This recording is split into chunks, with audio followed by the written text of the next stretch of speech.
Hollywood, 1953. The rain fell soft over Universal Studios that night, like the city itself was whispering doubts into the streets. Inside a quiet soundstage, Dean Martin sat alone on a wooden crate, his jacket draped over his shoulders, a cigarette burning slowly between his fingers. The executive hadn't shouted. He hadn't insulted him directly. He had smiled politely. And somehow, that hurt more. Dean stared at the empty set in front of him.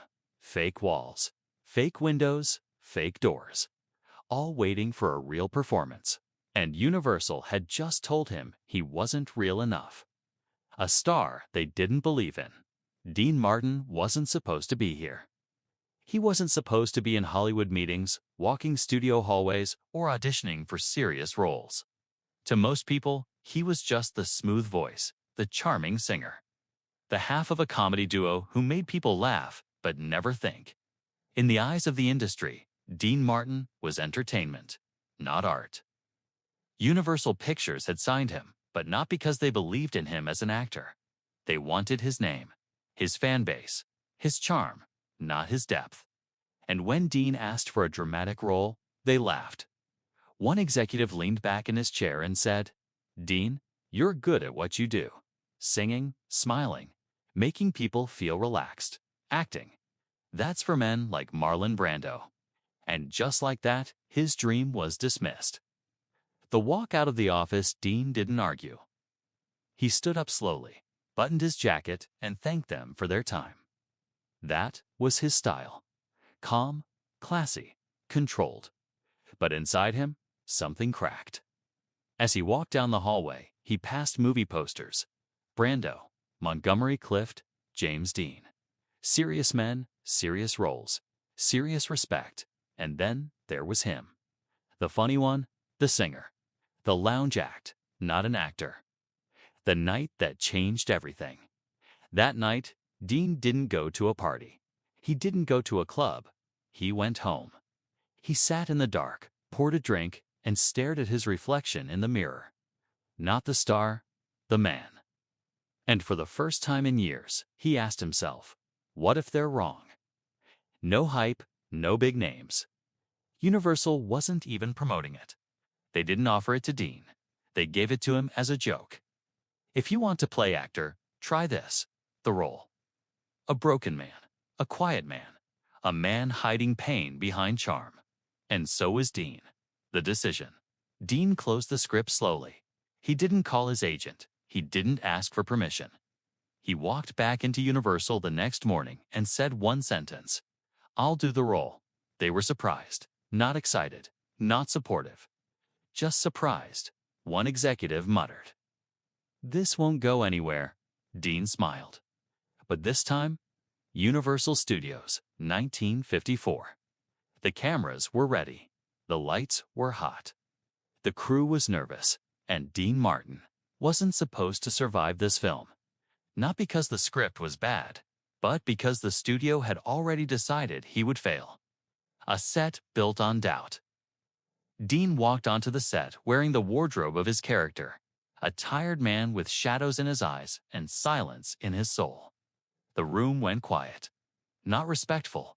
Quiet. Judgmental. Quiet. A few crew members whispered.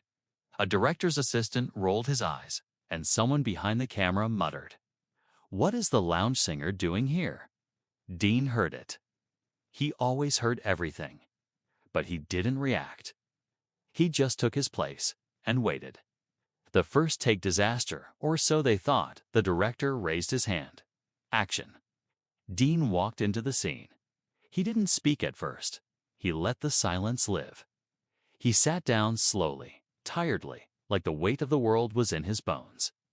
Then he spoke his first line. Soft, controlled, broken. The room froze. No one moved. Because no one expected that. But then an executive stood up. No, this isn't working. They stopped the take. They didn't explain why. They just stopped it. Not because Dean was bad, but because he was too good. The sabotage begins. Sound equipment malfunctioned. Scenes were rescheduled without notice. Not mistakes, messages.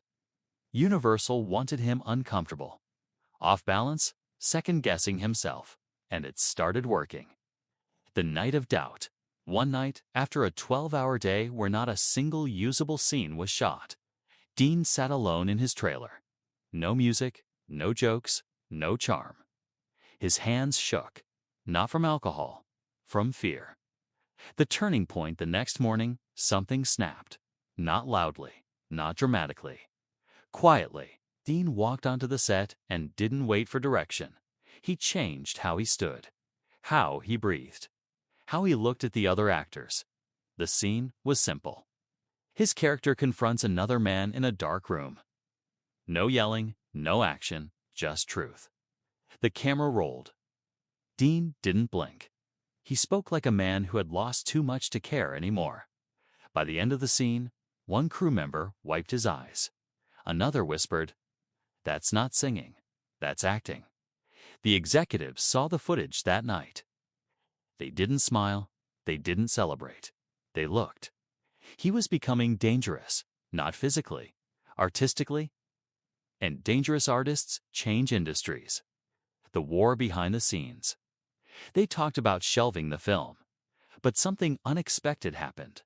And then, standing ovations, people didn't see a singer. They saw a man, a broken one, a powerful one.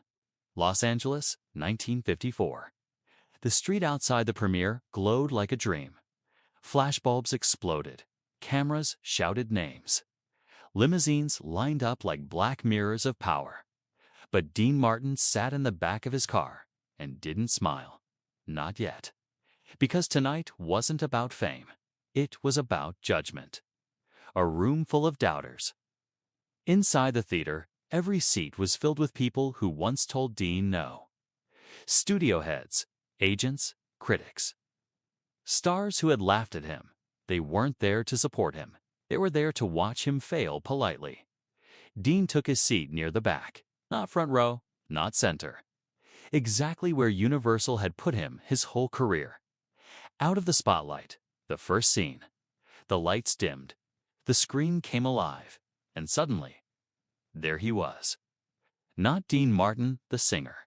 Not Dean Martin, the entertainer. But a quiet man with tired eyes and a soul full of regret. The room shifted. People leaned forward. Whispers stopped. No one reached for popcorn. They forgot to breathe. Minute by minute. Respect was being born. Scene after scene, Dean did not perform. He revealed pain, restraint, anger without shouting. Every emotion was controlled, honest, heavy. By the halfway point, one executive quietly stood up and walked out. Not because it was bad, because he couldn't handle being wrong. The scene that broke the audience. Then came that scene. His character sits alone in a room after losing everything. No music, no dialogue, just breathing. And tears he doesn't let fall. The theater was silent. Not dramatic silent, sacred silent. Someone in the back whispered, "That's Branda level." And suddenly, the comparison that once hurt Dean became his victory. The end credits shock. When the final frame faded to black, no one moved. Then, one clap, 2, 10, 50, 100. The entire theater stood up. Not out of politeness, out of respect. Dean stayed seated, stunned. The same people who once told him to stick to singing were now applauding him like a king. The aftermath. Backstage, executives rushed to him. Hands extended, smiles forced, praises rehearsed. One said, "We always believed in you, Dean." He didn't correct them. He didn't embarrass them. He just smiled and walked past. Because real victory doesn't argue. It moves on. The next morning, every newspaper headline screamed the same message. Dean Martin shocks Hollywood.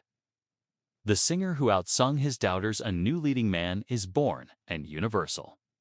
Universal had no choice. They needed him now. Hollywood woke up differently the morning after the premiere. Not louder, not brighter, smarter. Because the industry had just learned a dangerous lesson. Never underestimate a man who stays quiet and keeps working. Power has shifted. For years, Universal controlled Dean's image. Singer, entertainer, side act. Now, they needed him more than he needed them. Phones rang nonstop. Scripts flooded in. But Dean didn't say yes. Not yet. He had waited his whole life for this moment, and he wasn't going to waste it on fear. The first no that shocked Hollywood. Universal offered him another role. Safe, comfortable, funny. Dean read the script, closed it, and said something no one expected. No? The room froze. Stars don't say no to studios. Not in the 1950s, but Dean did, because power isn't given. It's taken. The role he chose. Instead, he chose another story. A darker one, a harder one, a role that scared him. Because now he knew something. If it scares you, it's probably worth doing. And the studio had to accept his terms. For the first time in his career, Dean Martin was in control. The film that sealed his legacy when that second film came out.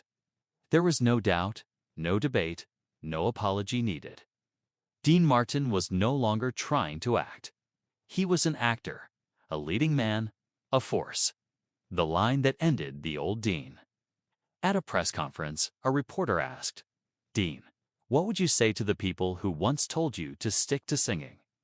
Dean paused, smiled softly, and said, "I did. And I also learned to speak in silence."